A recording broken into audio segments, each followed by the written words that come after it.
Hello, a pretty active weather system coming our way in the next 24 hours. Something you need to sort of think about and look at and just go, wow, as it comes in. This is a mean-looking tropical low. First off, front sitting there over central areas. The weather's otherwise okay. Onshore flow develops eastern parts of the South Island, further north. Yeah, you see what I mean. That is quite a deep low, like a string around a lawnmower. Off it goes, spinning around. Strong to severe gales. That is quite an area of tropical moisture that comes barreling into the far north. Initially across Northland, Auckland, right for the morning hours, and then the whole area sinks south to the rest of much of the North Island.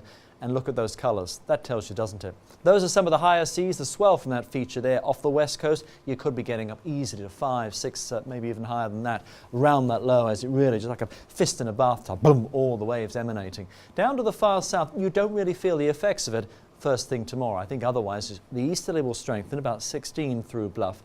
This will be probably picking up to gale offshore, but it isn't too bad here at the moment. It's just patchy cloud. You'll be getting the rain from that feature going into Friday. Coming up the east coast, see how the wind arrows are getting bigger? That's a sure sign that this feature is having a bit more in the way of stronger winds. 17 from the south for New Brighton, Kaikoura 18, and starting to pick up and just funnel its way through Cook Strait, probably touching gale. Lyall Bay will be south at 13.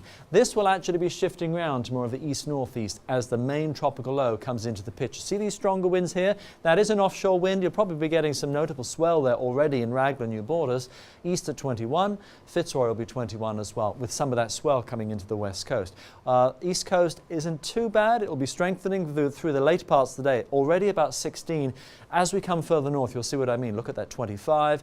And this is through the middle of the day. Easily a gale. If not, I wouldn't be surprised there's going to be some severe gales, if not storms, well offshore. So just bear that in mind across the northern and eastern areas through that first part of Thursday. Things do improve, but it doesn't happen overnight. It does take some time. That is quite a low, isn't it? That thing winding away, taking its fairly notable seas off the west coast. They're easing down. And even as well, what is that strong easterly? That becomes the northerly as well. We go into a northwesterly. Notice how the purple returns to the far north. Things quieten down for Saturday and Sunday. And Easter Sunday is actually not a bad day. There'll be a passing trough that will have some cloud and some rain with it, but see how the lines have opened up? That means the winds, of course, have eased down. Far quieter for Easter Sunday. There will be a few showers, but there'll also be some decent dry weather, and at least the seas should be quietening down as well. That's the weather for now. More at metservice.com.